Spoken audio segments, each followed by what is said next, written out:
Well, good morning and welcome to the pre-agenda meeting for the January 2026 Planning Commission meeting. We're having a little bit of technical difficulty. We've called PBA. They're going to come up and try to get these other two screens on, but we've decided to go ahead and move on. I know there's a couple of presentations I think and the staff always wants to present to, but we still have the big one back here, albeit a couple of black boxes on it, and this one over here is working as well. So hopefully they'll get those up and running here soon, but out of respect of everybody's time, we decided to go ahead and just get the party started. So I'd like to introduce our newest member, Kathy Shook. She is joining us. She works with Children's Hospital. I believe you're an attorney at Children's Hospital. If you'd like to introduce yourself.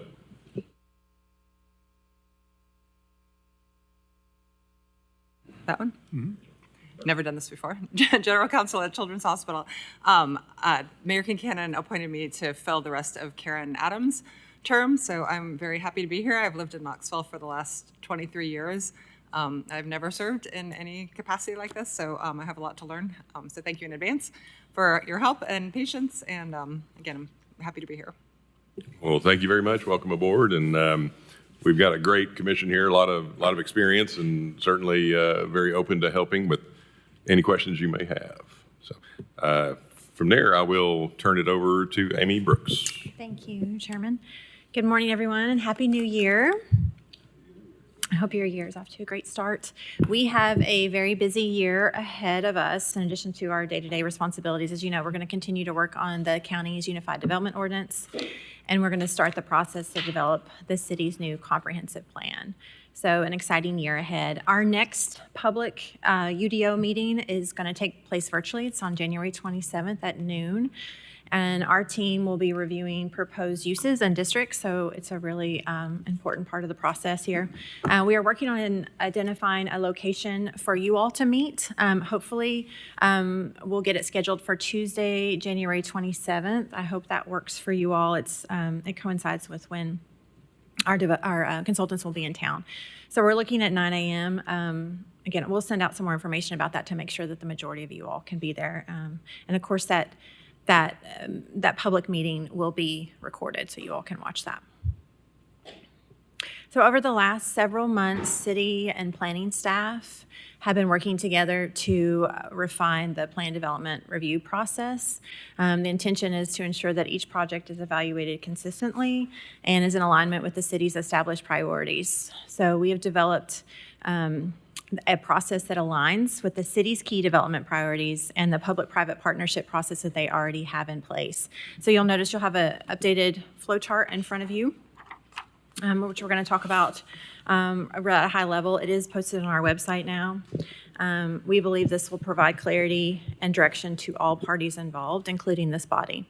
So I'm going to turn it over to our colleagues, Rebecca Jane Justice, the Chief of Urban Design and Development with the city, and Ben Bentley, he's the CEO of KCDC, to start the discussion.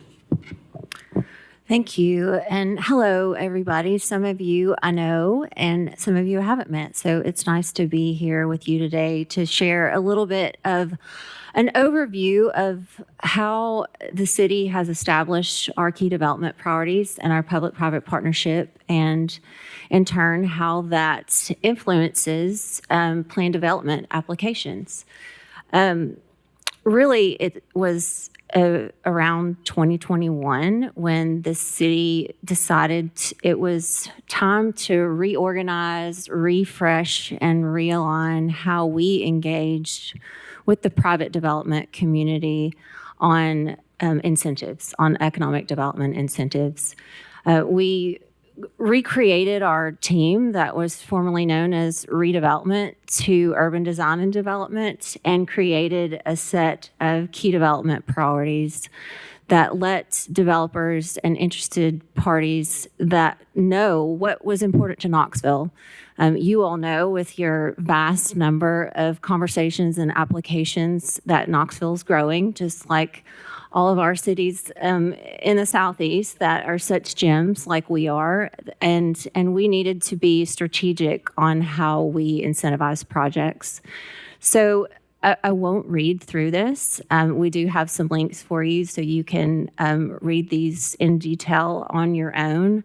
But our key development priorities were really an opportunity to let, like I mentioned, interested people know what's important to Knoxville, what's important to our community, what do we need as far as quality and quantity, and these key development priorities help outline that and help provide clarity and consistency for those conversations. So there's a few broad categories, and the black boxes, they're not on the back one, so there isn't anything censored, I promise. But those broad categories really focus on project type, project location, project characteristics, and integrating those projects with public amenities and transportation. Just a couple of highlights in each of those categories. One, the project type. The city, as you all know, we're really focused on extending and providing more housing into our permanent housing supply geared toward families, workforce, and multiple demographics with a focus on attainability and multiple income levels. Mixed use development that really activates the public realm is extremely important in these projects, and alignment with these projects that have a commercial context to support economic opportunity and align with our partners at the Chamber's intentions in our community to grow the workforce. Locations. The city has redevelopment areas, and within these redevelopment areas, we work very closely with KCDC to establish areas that we need to focus growth, and there are certain priorities in each redevelopment area. We have a really snazzy map that the team at Knox Planning has helped us to create that show all of these key development priorities as layers. They also show the redevelopment areas. So with the link you'll see in the QR code there, all of these resources so you can play around with that map. And so, for instance, if someone was from out of town and was interested in investing in Knoxville, they can click on where is a redevelopment area that the city's interested in having a mixed use development. What are those corridors? Where have the recent city investments in public infrastructure located? And also all of the other key development priorities. Where are public transit lines? Where are historic structures? All of these things are visible via KGIS layers. So again, great collaboration with the team at Knox Planning to help us put these into a visualization that help not only local folks but outsiders get a tour of what these criteria and key development priorities mean on a map. And then onto project characteristics. It's really important for Knoxville to keep our unique character. So how do we encourage investors to keep the community unique and invest in adaptive reuse or invest in historic restoration, or making sure those projects align with the context of the surrounding area, whether it's programmatically or architecturally distinctive. We work with those teams to be creative. We encourage developers to align their projects with recent city investments. So whether that's a streetscape or a stormwater project or a public park, we're always thinking about improved public infrastructure. We're always thinking about connectivity and open space and public space to really create a fabric in Knoxville that's unique for our residents, but attractive for folks to make Knoxville their home. So really, before we go into what the process is to receive a public-private partnership, the goal really was to provide clarity to developers on what the timing is and what the process and the criteria are in order for them to know what is the path to receive a public-private partnership, which could be any type of tax abatement incentive like a pilot or a TIF. It could be a development agreement. It could be any sort of agreement that helps the project really get off the ground. That's not possible without public support. Ben will KCDC assist us with navigating this process through financial evaluations and through the legal process. So Ben, if you'll go through just the process and how a developer enters into these conversations. Absolutely. It's good to be with y'all. Ben Bentley, KCDC. This process slide's going to be a thrill a minute for you, so you may want to hold on. No, but seriously, and I know Tim could give this presentation. He's given us a lot of pointers on how to improve this, and it's constantly a work in progress. But it is important, as RJ mentioned, we were really going for consistency. People in town, a lot of times, developers, people that want to do stuff, know a lot more about the local landscape, about who to talk to and how to navigate processes. But we were seeing a lot of folks coming in from out of town, outside capital, that didn't understand how things worked here. So we needed something on paper, both from a development priorities and also an estimation of the timing to go through this public-private partnership process. So step one is really an initial application that says, hey, here is my project in a 90 to 100% form. It doesn't have to be perfect, but generally speaking, this is what I intend to do. These are the benefits that we see both from our perspective as developer and owner, but also the benefits to the community. At that point, a review committee, and I think we'll highlight who's on this committee here in just a little bit, this is internal to the city committee, looks at this and says, based on the established City of Knoxville development priorities, does this project check boxes for things that we as a city want to support?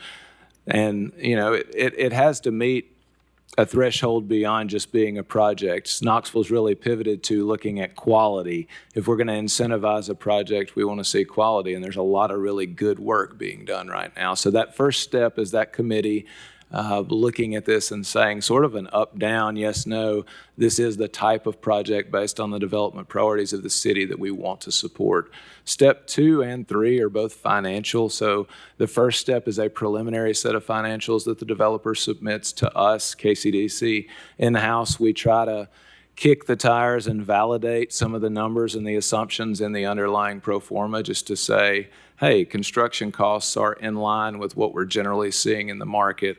Lease rates expected for it could be commercial, it could be residential, are generally in line with what we would expect to see. There's nothing way off base.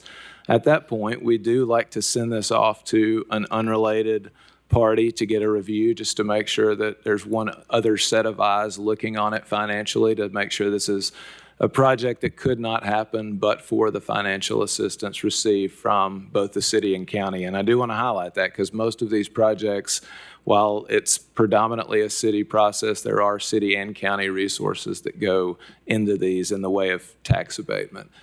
Beyond the financials, which are step 2 and 3, there's a public approval process, which is generally City Council of Knoxville is always part of the approval, depending on the incentive, County Commission, and then either the city's Industrial Development Board or KCDC's board. So multiple layers of approval.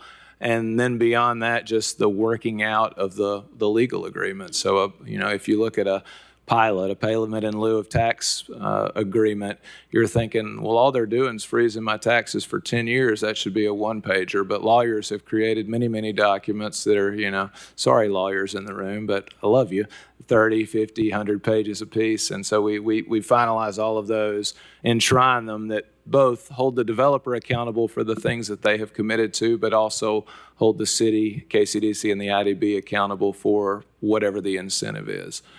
So that's a little bit about the process and sort of we've provided timelines there, obviously, to have some clarity so that the developer, and it's not perfect. It depends on the type of incentive and the submissions made by the developer, but we have tried to lay out some expectations for what happens through that process. Thanks, Ben. Michelle, I think we're ready for. Yeah. And then I'll just to highlight who's on that initial review team. You really have an interdisciplinary panel of people that are looking at it from a number of different perspectives. So when, Tim Hill presents his 200 block proposal, which is outstanding. We try to get every set of eyes that could have anything to say about that, just at a high level in the room looking at it, so that 6 months into the process, there still will be surprises, but we can avoid the major surprises up front. So those are the folks that sit in the room and kind of give the up-down test against those development priorities, saying, yes, this is something the city of Knoxville would want to see move forward, and we're willing to consider, if the finances suggest this, a public incentive to support this project. Thank you. And Michelle, do you have the flow chart, or does everybody just have it in front of them? Okay, great. Well, and again, just to add to some of the things Ben mentioned, the city did create a group of developers and investors and design professionals called the Developer Roundtable. And through that group, we had a lot of insight to help us craft this new process. So I just wanted to share that, because it has been a collaborative effort, and we have adapted and shifted and altered some of these things as we've navigated through a new process, in order to really make this efficient for not only projects and their path, but also to get these projects to the finish line, and so that people from inside and outside the community understand what the timeline is, because as you all know and hear so often, timing is everything on these projects. So this next slide you have in front of you, but is also up on the screen.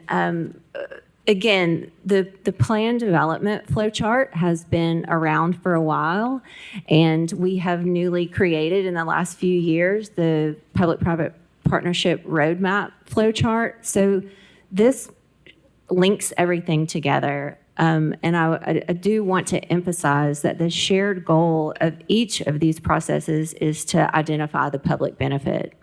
So those public benefits are listed in the PD process, but they're also very closely aligned and reflected within the city's key development priorities. So that always remains a consistent thread through all of our conversations. If you look, starting with the urban design and development, as Ben mentioned, the initial steps directly follow the PPP process and lead applicants to the process that you all know a little bit better, which is the presentation of the concept plan to Planning Commission.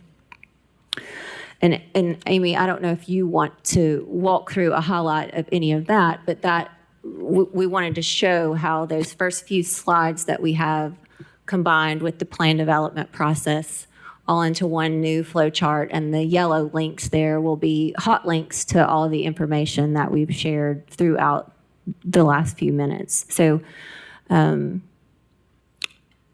in all, I think we've appreciated aligning these two paths because they do share the goal of establishing public benefit for the community. Great. Yep. Thank you both. So if y'all are ready, we can open it up to questions if you all have any. So in addition to Rebecca Jane and Ben and Michelle, of course, who's been working on this, we also have Christina Bronsberry from the City Law Department, as well as Cheryl Ball, the Chief Policy Officer. I don't know if this is more of a comment. I just want to say thank you. I appreciate you guys helping align it. There is a lot of question about public benefit, and we've had a couple of these come through, and it's a very subjective subject. Sorry for the double up, but and we need a little bit of direction, and I think it's great to help have the city come in early on and try to align to say this is the direction we want to go. We're on board. We're not on board. To give us a little bit of guardrail. So I just want to make that comment. I see we have a few comment. Yeah, I just want to echo that. I appreciate you making this presentation today and everything that you've done to align this. We've had a couple of plan developments in front of us before, and the definition of public benefit has fallen on our shoulders, which I don't think any of us felt was appropriate. So having that guidance from additional process and making sure that's aligned with what our city administration and elected officials feel is necessary is important. I did want to understand how this is going to affect any programs that are currently in process. Obviously, this is a change after the fact, so we do have some that are on the table right now. We have one on the table, don't we? plan development that, I don't think we have one in the city that's pending right now. Unless I'm wrong. Is that There's correct, the- Michelle? okay, The just making tabled, sure. That was my plan question. development on Melrose. Yes, they tabled that. That's what I mean, it's on the table, yeah. Yes, yes. Oh, I thought you said that it was going to be coming back up. No, I'm not sure that we'll see that again anytime Okay. soon. I was just curious, thank you. Yeah, I think echo a lot of the sentiments here. Appreciate the clarity and apologies if I missed this. So I think with regard to some past plan development cases we've seen where, we were trying to hash out like what is enough in terms of like public benefit. So where does that conversation occur at this point? Is that in the pre-submittal conference where it's kind of decided that, hey, this is enough park space to justify the increased density and this is enough sidewalk widening? Like where does that kind of hash out occur in this flow chart? Yeah, so Michelle, could you go back to the city process? That happens in the initial conversation. And actually, there's an initial application, but prior to that initial application, we have just really face-to-face conversations with development teams on explaining what public benefits are. So they tell us what they're proposing, and we help them understand what's important to Knoxville, because it's not cookie cutter. Like, there is something unique about a project in West Knoxville, East Knoxville, closer to a major corridor. So all of that, you can't really say, as long as you have 7-foot sidewalks and 237 feet of them, all projects meet public benefit for walkability. So that in tune is where you're saying it is subjective, and we like to have that initial conversation right before you have step 1A, which is submitting an actual piece of paper that describes your project, on making sure those projects understand what we're looking for. So we're not wasting time and spinning wheels on filling out applications. People know upfront what those key development priorities are and how their project can be tailored to meet those depending on the area that it's in. Okay. So is it, and not that this has to be a blanket truth, but is it fair to assume that kind of going forward, if we see a plan development that kind of makes it through to us, that it will kind of have been blessed like Yes. upstream? Okay. Yes. Great. Yes, and so I'll ask you to, or if you look at the flow chart that combines both, you'll see that the urban design and development piece happens before it comes to planning. So if the application comes to planning first, planning teammates will say, please go and have a conversation with urban design and development team before you come back here. So, Okay. and hopefully this new chart on the website will help us, align people and let them know what that process is. Okay. And then maybe last question, just regarding like some of the criteria, and understanding that, we don't want to be overly prescriptive and say, X amount of sidewalk is good and green lights. Do we have any kind of quantitative like examples of like what good looks like for different metrics or different criteria, understanding that they're not all going to be applied uniformly in every case? Sure, we do. On our mapping tool that Knox Planning has helped us create, we have projects that have received public-private partnerships in the form of tax abatement incentives or development agreements. And we use that as a tool to walk people through what projects have been significant and met public benefit in different areas and what that context look like. Okay. So it is situational and each project is unique, but we're able to show kind of case studies on what worked in certain areas. And we tell people not to necessarily model exactly, but to look to that as a guide. Okay, that's helpful. Thank you. Sure.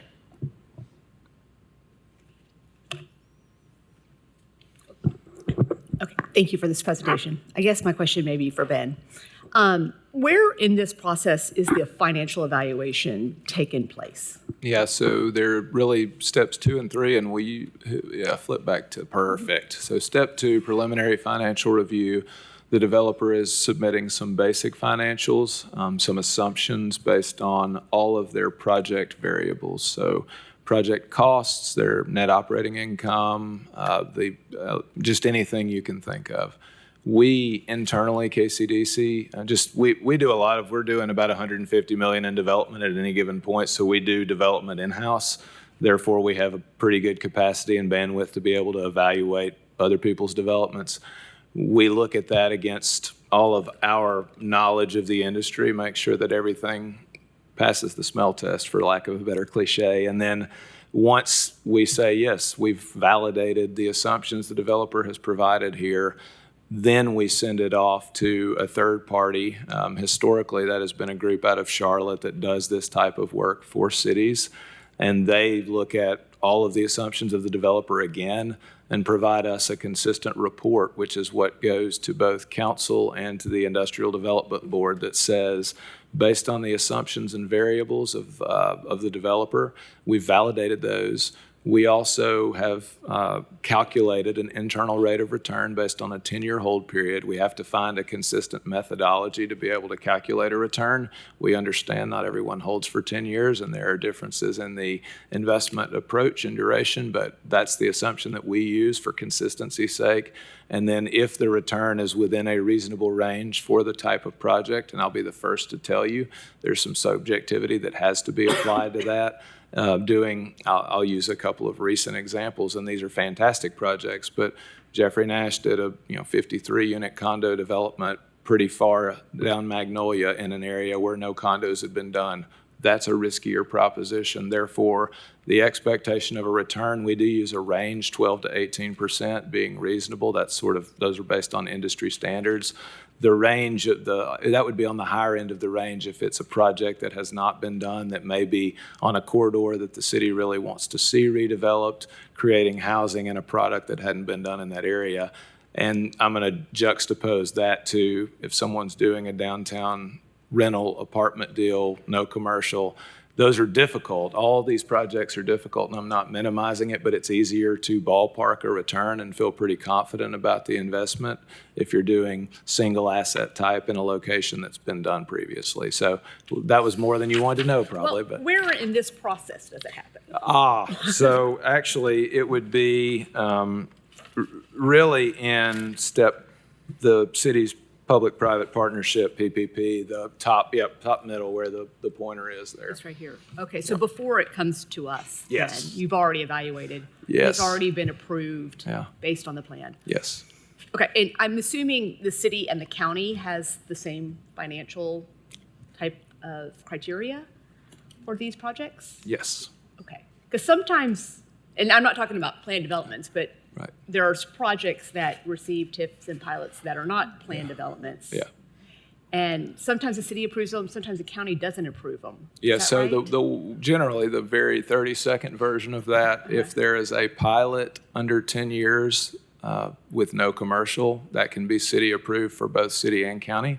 If it extends beyond a 10-year pilot, then it requires city and county approval, and for all TIFs, they require city and county approval. That's the high level.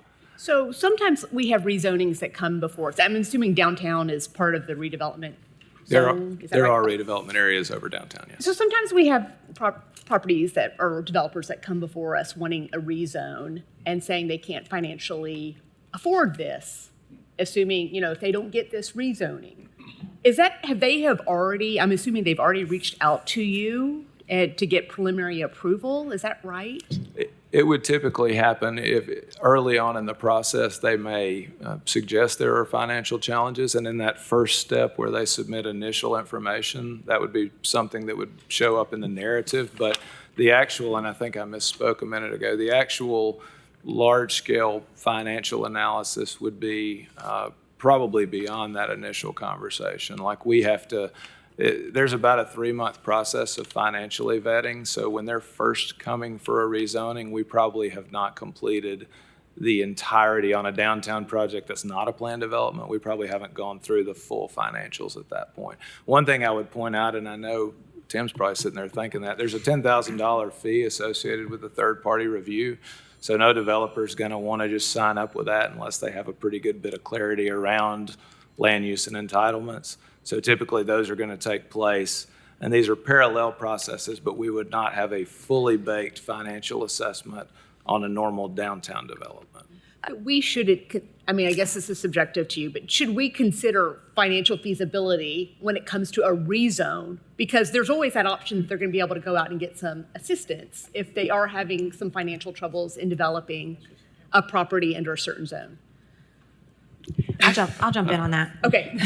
Yeah. So I don't think that you should be considering that when when a rezoning is before you, or whether or not it's financially feasible. Okay. Yeah, I agree. And if you don't mind, you brought to mind a few things I did want to point out and just reiterate with some of your questions that I think will help provide some clarity. If you look at the middle column where it says CCC, the city's public-private partnership, that block really aligns with step 2 in the purple block. So these projects. The pre-submittal conference, is that what you're talking to? The preliminary financial review. So a project could be going through preliminary financial review in the PPP process while it's also going through the concept plan presentation. Okay. So it's not that all projects that receive plan development designation do not necessarily receive public assistance.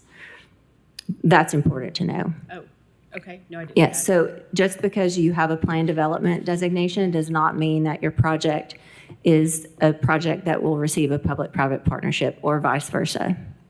Have we had any of those that haven't come through us? It seems like usually there's some sort of incentive. I do think that a lot of plan development projects are very unique, and that was another thing that I just made a little star to point out is really the plan development. The whole process and designation is for projects that don't align with any other existing code. So we'll use a grand example of the stadium. Yeah. So that project absolutely received incentives and plan development designation because it is absolutely not possible financially or constructability or entitlement wise to be implemented within existing codes. Maybe one more question. Sorry, were you finished? No, go ahead. Yeah, your comment just made me think of, so is there maybe in the pre-submittal conference, is there a discussion where, say, the developer brings a plan and you're like,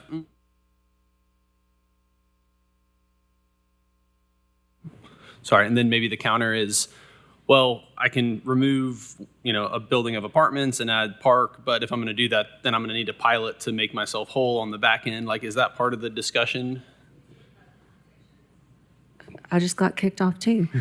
We do have conversations like that where we see the key development priorities as tools for negotiation to make projects unique for Knoxville and fulfill all of the needs that we have as a growing city.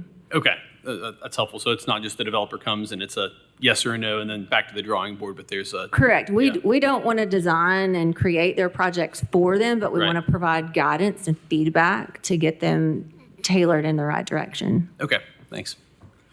Anderson. So I'm going to ask a question that I suppose is above my pay grade, so to speak, but it seems like a lot of what you guys do is feedback and guidance and whatnot. And I'm curious, like some of the red boxes that are, I guess, hard stops before it would get to Planning Commission or City Council. I mean, is there ever a chance that, say, we would see an application or a concept plan presentation where you guys have said, no, we don't like this project? What about Delrose Drive? How did you all respond to that one? Michelle, do you want to answer this? So Delrose Drive was prior to this this iteration of the flow chart, so it was not required to go through the UDD or PPP or any of those steps of the process. So I will say that the stops are kind of intended to maybe make them rethink something about their project, so maybe they can come back. There's not really appeal process per se. It is a full hard stop, and that's just kind of understanding that the PD isn't part of your bundle of rights like a rezoning is, something like that. It's more of a development incentive, so it doesn't necessarily have that same path. And so this is kind of helping to differentiate that a little bit. Okay, well, that answers my question. I was just, looking at the I guess if there's a true denial, they can appeal to a court. And I didn't know if at the hard stops before that, if that right was there, or if it's just dead in the water, so to speak. Yeah, there's not an appeal process, so they would either have to maybe rethink something about their concept, whatever they wanted to do, the benefits that they're providing, something like that. That would be part of the feedback, negotiation, and talk, and I'll kind of kick it back to you. If you have anything to add. Yeah, thanks, Michelle. The public-private partnership review team that we mentioned prior makes the decision on whether these public benefits are sufficient as proposed initially. It's not a decision of just planning staff. So that team is making those decisions, and so it's not appealable under the zoning code. If there's no public funding, is that appropriate? I mean, if it feels like some of these hard stops prior to, and again, this is just for discussion, before planning or city council would see it, if this is just more of a land use thing than, actually having public funds, it feels like it should go before some, like it should be able to proceed at least with, the recommendation from, the PPP saying, no, we don't think this should be approved. I mean, is it creating, I don't know, some sort of is it giving too much authority to the PPP, or I don't know, just thoughts on that? Maybe just I think maybe, it looks like one of our other city colleagues is going to come up, but I'll say that it doesn't mean you can't develop the property. So there's still Right, okay. opportunities to develop your property under the zoning ordinance. This is, again, as Michelle pointed out, this is an option. It's not, a requirement. No, Well, I think you have to keep in mind that the PPP process is for a public incentive, and it's not necessarily focused on land use. If it's just a land use conversation, then that is a planning commission and planning staff path, which is appealable under zoning code. Was that what? Gosh, wow, I said what the lawyer was going to say. This is the new day. But so I think there's a little bit of constant reminder on what the differences are between the two. And we do, because the PPP is based on these key development priorities, which are unique to the timing of the project coming in and asking, and it is unique to the specific area and parcel. It just layers in a lot of different contexts, and that's why we keep them separated.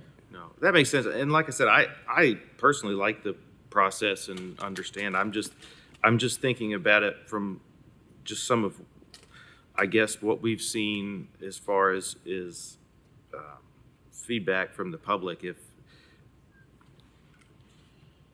If there's is it too subjective?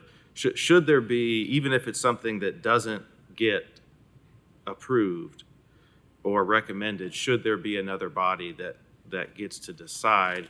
Or is it too subjective being a non-appointed or non-elected body, I guess is what I'm. I think that was a question I had. Is there a conceivable scenario where a developer, works with the PPP body, PPP says like, no, we don't recommend this. Here's our memo stating that we don't support it. The developer says, I disagree. I want to take my chances with the planning commission. Can they still bring forward the application, or is that not feasible without PPP support?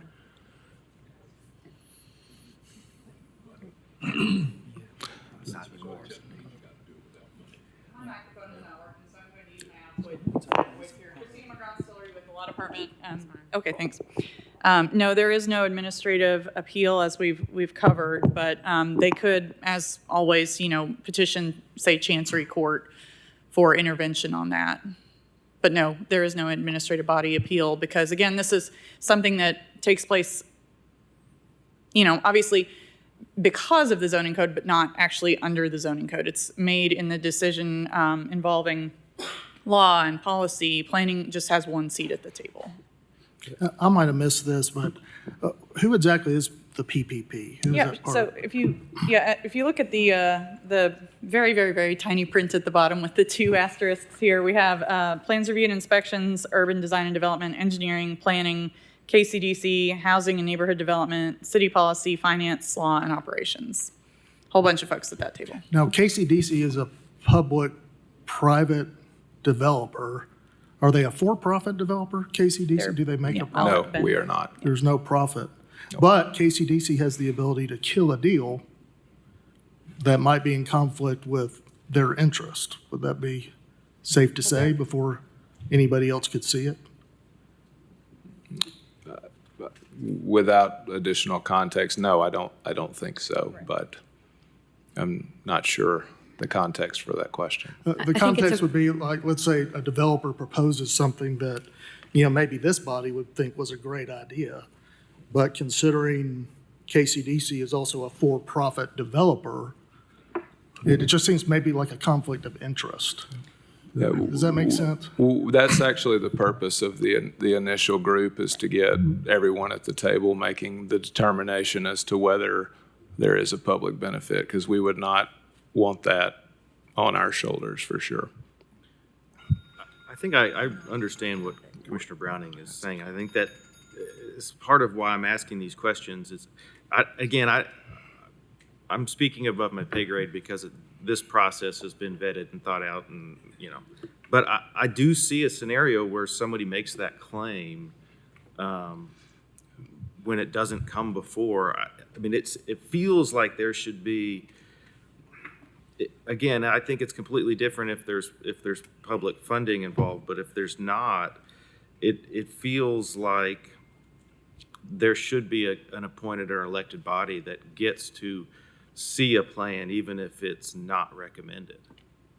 I will say, just and piggybacking again, kind of answering a little to Commissioner Browning's point above, I think it's important to note that the PPP is step 3. So like initial vetting of that concept and public benefits, that happens with the UDD, the Urban Design and Development Department, in alignment with those key priorities.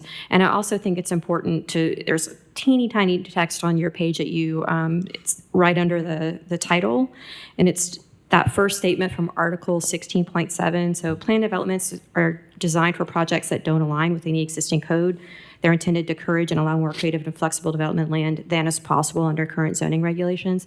So that's part of it, is that you're getting something, you're getting a benefit to provide a benefit. And so if we're trying to align it with the city's key priorities, then the city departments are probably the best ones to make that decision before it comes to you. Well, but I mean, that definition is land use. Well, yeah, we all, I guess, just have to agree to disagree.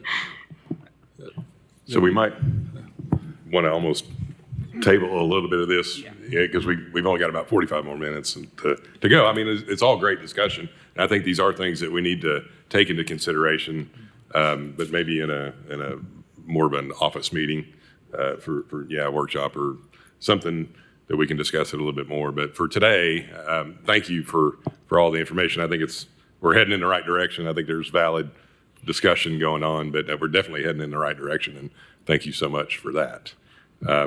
But we've got 5 more things on the agenda that I think that the staff needs to cover with us, and we'll move on to those. Thank you.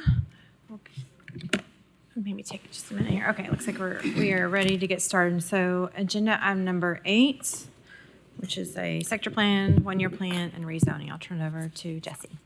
Yeah, so this is a partial rezoning and plan amendment request. It's approximately 996 square feet in area on the lot of 4101 Clinton Highway. It's part of a long-established auto dealership and service center at the corner of Clinton Highway and the I-640, I-75 exchange. The request is for a rezoning from CH1 Highway Commercial to IMU Industrial Mixed Use, and a plan amendment from General Commercial to Regional Commercial. The property's current general commercial land use classification is part of a cohesive area of this designation along Clinton Highway, and it is consistent with the commercial corridor's function as a retail and service-oriented area. The subject property's proximity to a highway exchange does meet the general intent of the requested regional commercial land use to meet the commercial needs of residents across Knox County. However, it would be only like a literal spot of this land use designation in this area. The subject property for the request is approximately 4 parking spaces in size, which conflicts with the regional commercial description as being intended for large commercial developments such as big box retail, malls, and lifestyle centers. Similarly, in the zoning map, you can see that a rezoning to industrial mixed use would result in a spot of industrial zoning within a large swath of highway commercial zoning. While specific development intent is generally not considered at the rezoning stage so that all possible uses and their impact can be contemplated, it is worth noting that the motivation for this unusual request is to install an above-ground gas tank that would be used to fuel vehicles on site. According to the Fire Prevention and Protection chapter of the City Code, above-ground fuel tanks are only permitted in the industrial zones. A fuel tank would be permitted without rezoning if the tank was installed underground. When I posted the sign for this case, I found that the parking lot was congested and active with a wide array of vehicles, including semi-trucks and contractor trucks, along with customer and employee cars. The potential risks associated with an above-ground fuel tank at this location point to the safety merits of the fire code requirements that they be located in more industrial areas away from passersby, which this site is not. The staff recommendation is to deny the regional commercial land use classification because it does not meet any of the criteria for a plan amendment. The existing general commercial land use is not the result of an error or omission in the sector plan or the one-year plan, and there's been no changes of conditions in development, infrastructure, or policy to support a plan amendment here. Staff also recommend denial of the IMU zone because the property does not meet the intent of that zone. The purpose of the IMU zone is to promote the reuse of older character-giving industrial properties for a mixed-use development. These 4 parking spaces in the rear of an auto dealership do not align with that intent and are misaligned with the land use plans. I'm happy to answer any questions.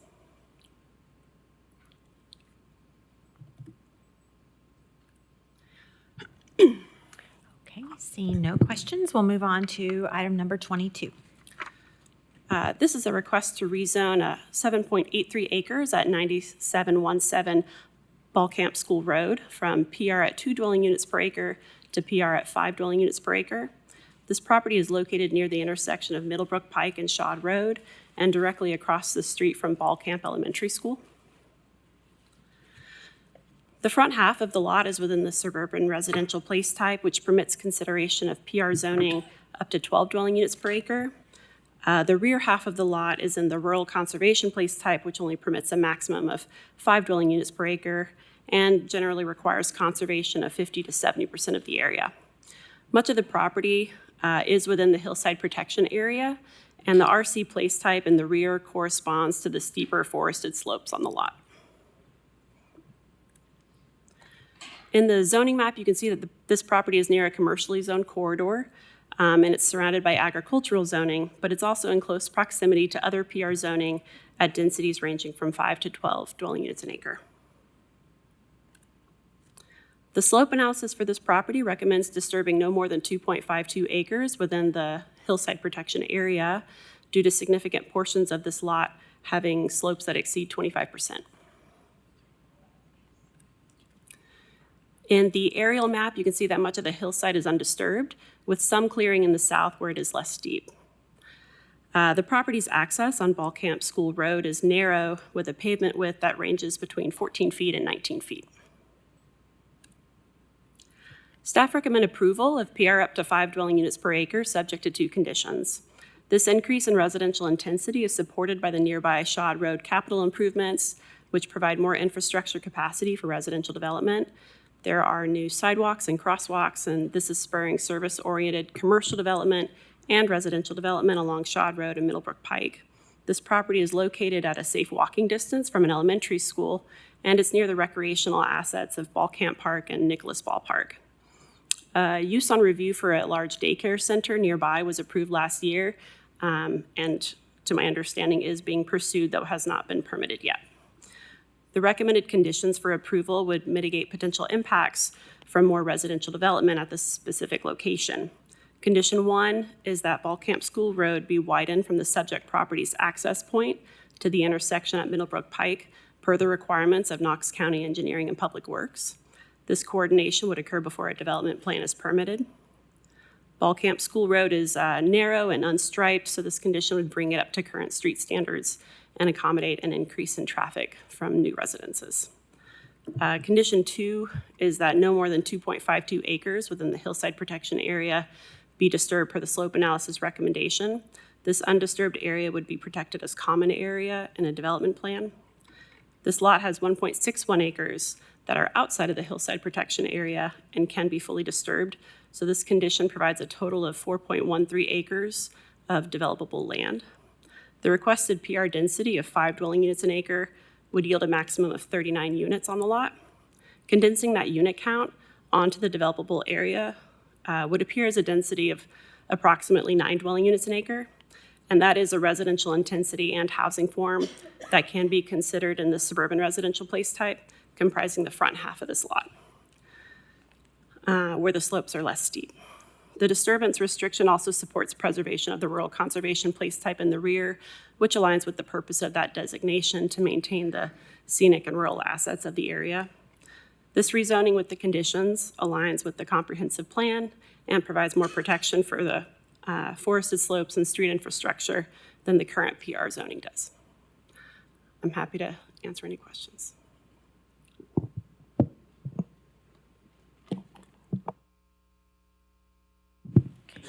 Thank you, Jesse. We'll move on to agenda item number 6.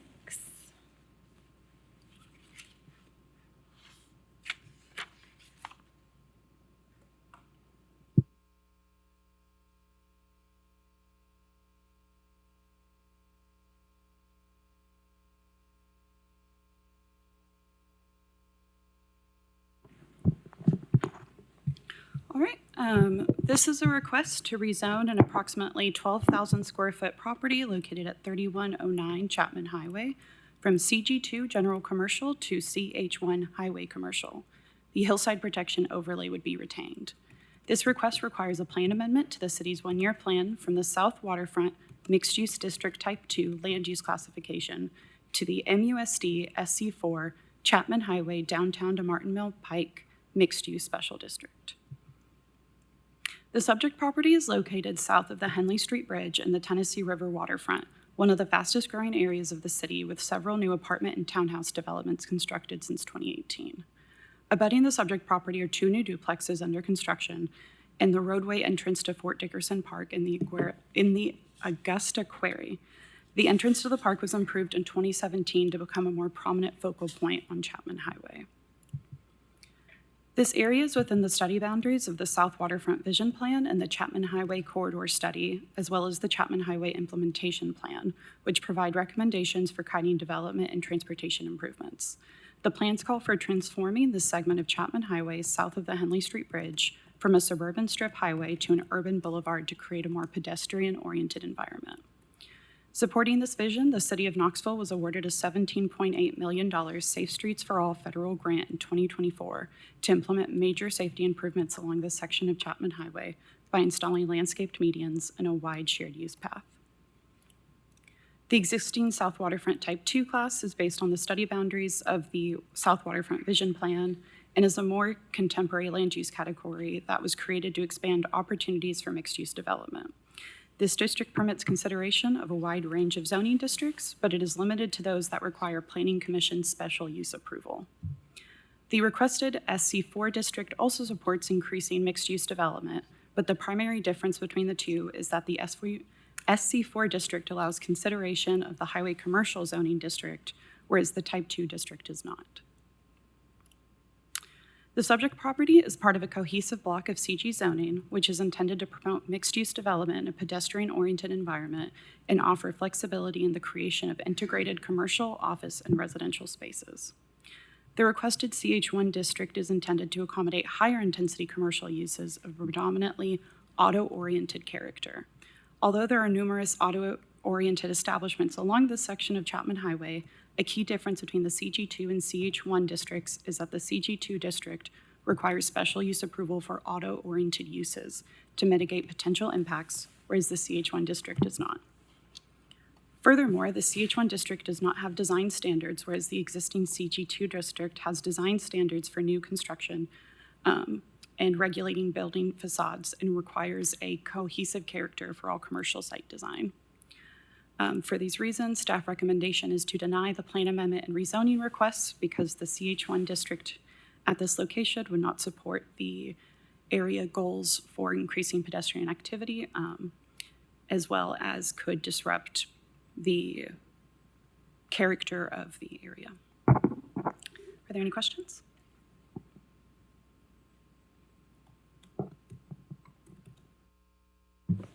I'm having trouble pulling this up. When was it? About a year ago that maybe the Harper Car Wash. So what was that, a special use approval or was that? Okay. Okay. I just couldn't remember.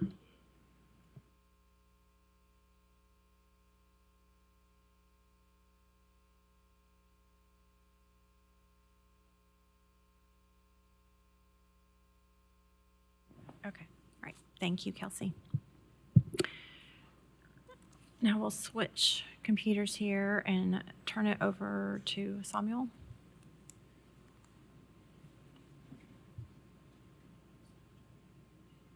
Who will review item number 5 and 12.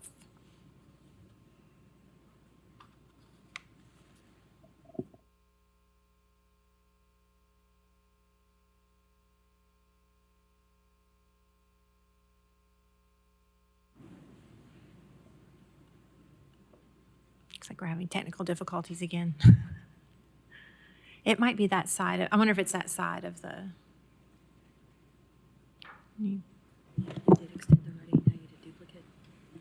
Yeah. Do we need to change it from that side?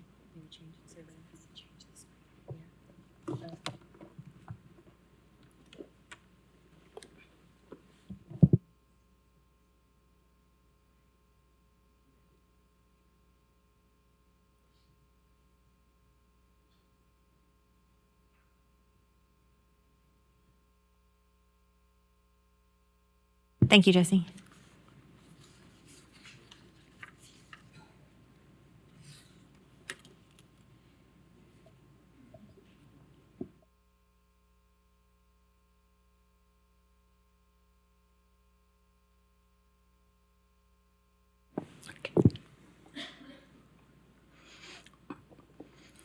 So item 5 is 7B24RC. This rezoning request pertains to an 11,000 square feet property along West Parkview Avenue in Inskip community. The applicant has requested a change from RN2 to the RN4 district, which would require sector plan and one-year plan amendments from LDR to MDR. The broader Inskip community has a mix of residential districts. The immediate vicinity of the subject parcel mostly includes the RN1 and RN2 districts, except for the 2 RN5 zone properties north of the subject parcel. The general development pattern along this part of Inskip neighborhood consists of houses, duplexes, and small-scale multifamily developments. The subject property currently accommodates a 2-story duplex. The 2 multifamily development north of the subject parcel were built between the late 1960s and early 1970s.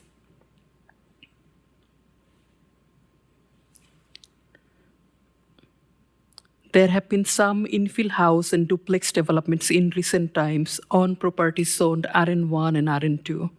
However, the area has retained its low-density residential character, except for the multifamily developments that were built over 50 years ago. The sector plan and the one-year plan classification of the area is LDR. The multifamily developments along Inskip Road were developed prior to the adoption of the North City sector plan in 2007. But the sector plan still classified these parcels as low-density residential. The sector plan recommended rezoning the area between Central Avenue Pike and Inskip Road, which includes the subject parcel, to the R1A district and allowing medium-density residential uses only on collector and arterial streets. The R1A zone is comparable to the current RN2 zone. The intent to keep the area low-density residential is echoed by the INSKIP small area plan. The small area plan also called for a downzoning of the subject parcel from R2 to the R1A as part of a neighborhood conservation concept. Medium-density residential developments are generally preferred in pedestrian-oriented locations, although the subject property is located within the parental responsibility zone of the elementary school. There are no sidewalks on adjacent streets. The nearby transit route along Cedar Lane was discontinued in 2004. There is, however, another transit route within half mile along Highland Drive.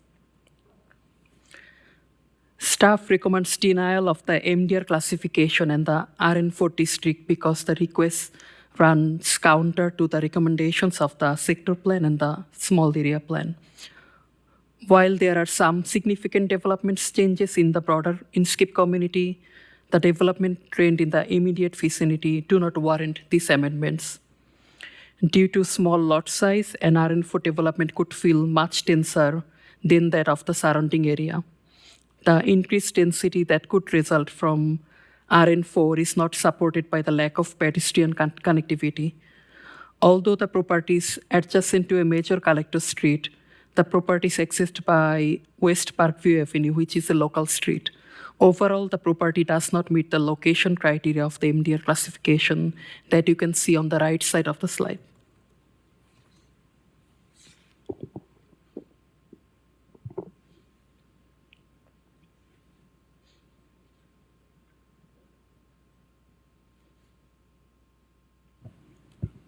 Okay.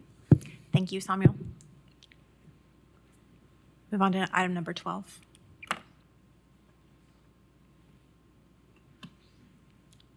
So, item 12 is a special use request for property on Clinton Avenue. The applicant proposes to renovate an existing 5,000 square feet structure into a social service center for care cuts. Staff is recommending approval of the request.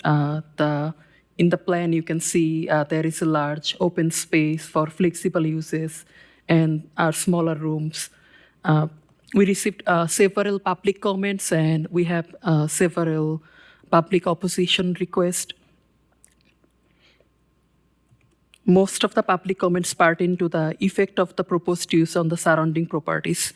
The property is situated on an established commercial corridor with an autocentric character.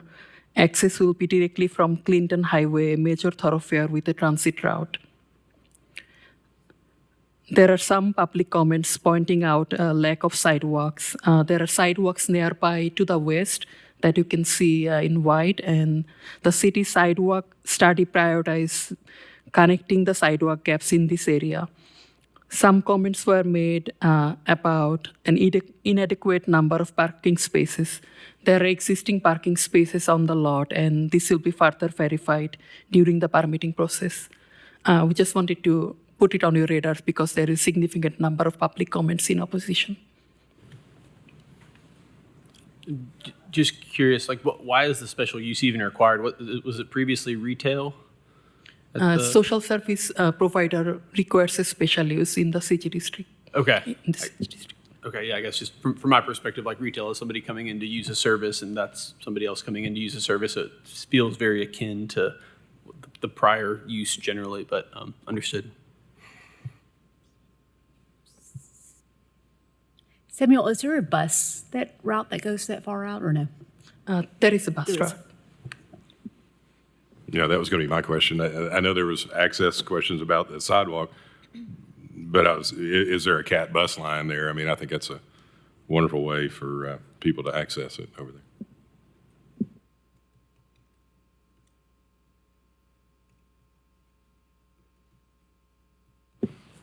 Are there any other items that commissioners would like to discuss?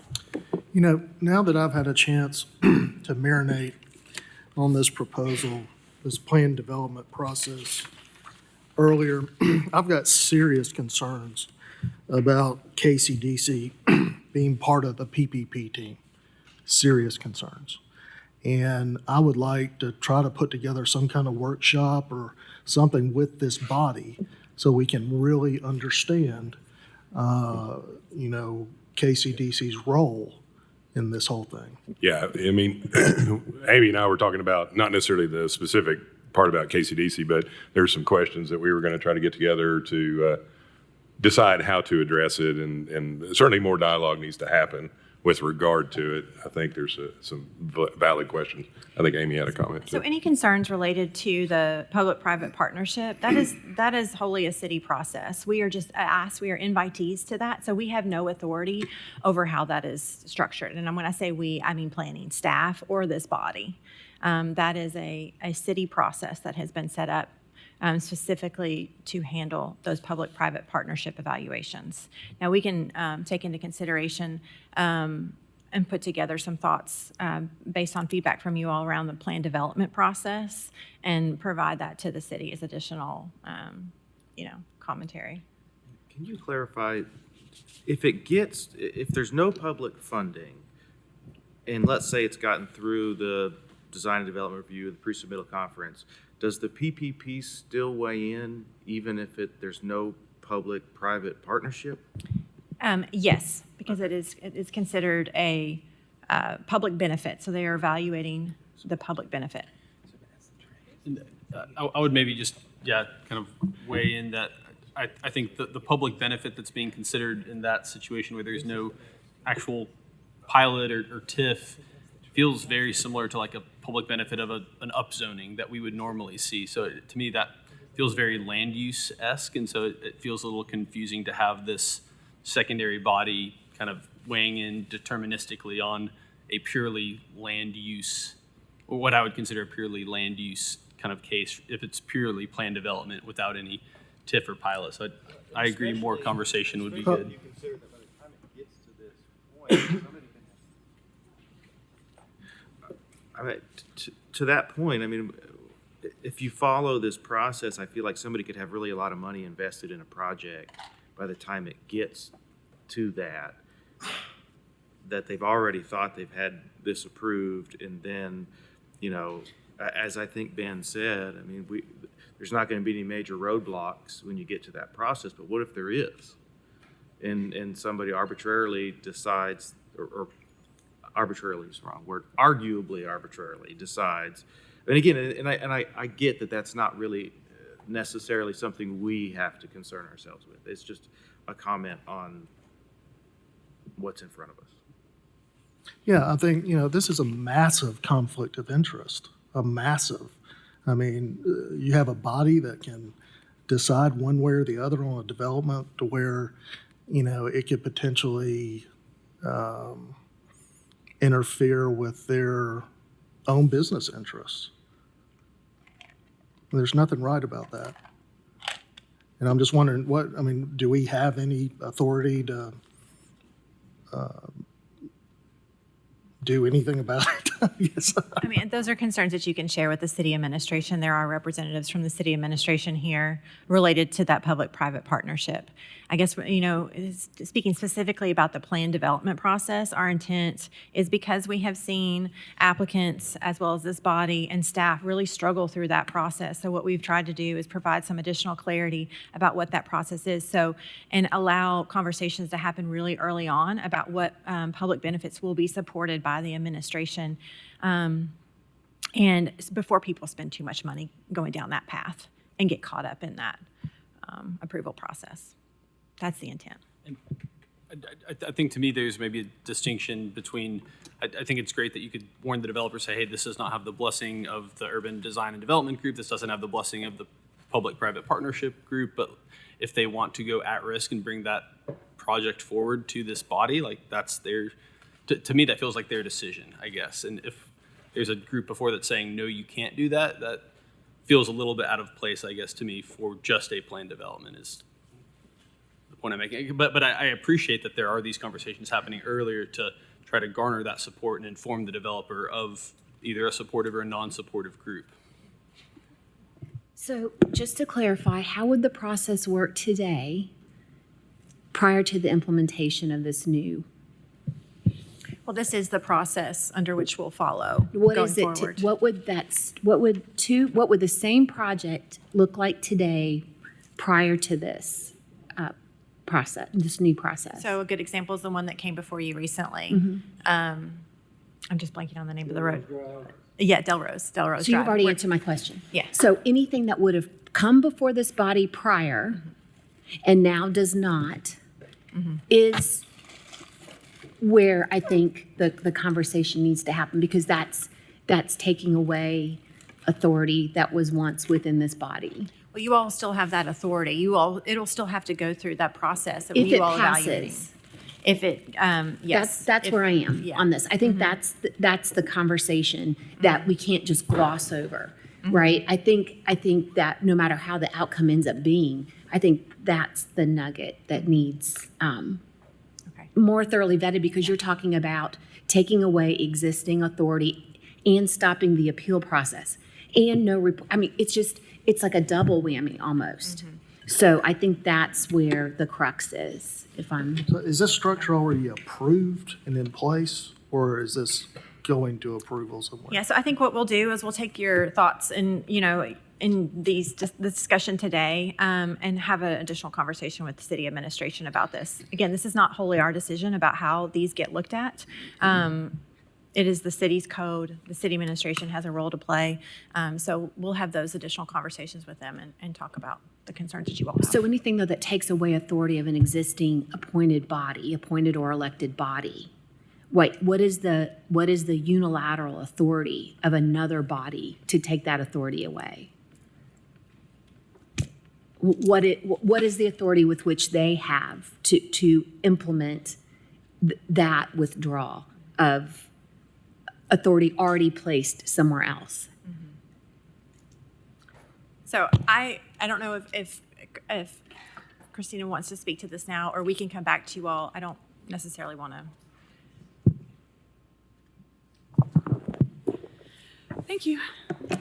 Yeah, I think this is a conversation that we need to have as a group, kind of circle up again and discuss more in detail. But right now, there is not another body that's taking away the authority.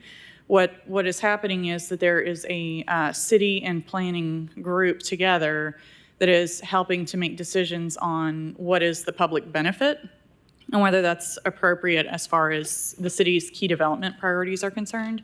It's not taking away land use decisions. And again, the planned development is an incentive. It's not part of the bundle of rights that a property owner typically has. It's not, a thing that someone is just entitled to. It's more flexibility. It's something the zoning code normally would not allow, et cetera. I think the key point is, I think you're right on that. I think where it falters is when that is the dead end stop of the ability. I think if that were not in it, possibly, and I'm not speaking for everyone else, but if there was an appealable process, right, another chance to weigh in and have a voice, that I think that's where that's the usurping of the appointed authorities delegated authority. So I think in that case, the first part is fantastic, and I think that's what this entire well thought through process is trying to achieve. And this is one team, but I think to the extent that there is no appealable process, perhaps, and there could be other iterations of a resolve, but I think that's perhaps the key component where someone doesn't have that ability to appeal to this body without going to a court of law. That's definitely, the feedback that we're going to take and discuss further. Now, whether or not that, would necessarily land with the Planning Commission, we would have to have that discussion as well, because, again, things like pilots and TIFs are also involved. Sure, absolutely. But yeah, that's absolutely feedback that we're collecting for today for further discussion. I mean, I don't have any problem with the process either. I think the process is great. I just have a problem with a entity that, you heard him today, he has over $130 million worth of development, private development going on right now, has a say-so as to whether or not this meets a public benefit or not. They're one of 10, but that doesn't pass the smell test. It doesn't pass the smell test. And I think that's a second, I think there's two issues. And they are the biggest vote of those 10 votes. I mean, in terms of leverage. So this needs to be discussed, seriously. Yeah, we'll get some comments together for the city and see where we go from there. John? Sir. Chairman? Yes. Do you ever see my light? No.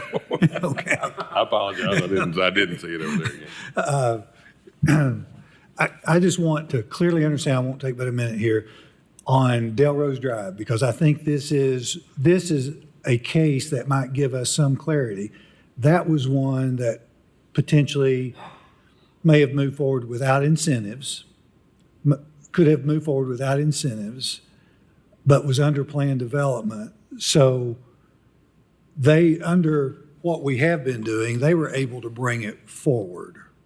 Am I inaccurate on any of that so far? But under the new, I think we're saying that one could not have come forward. Now, I get it.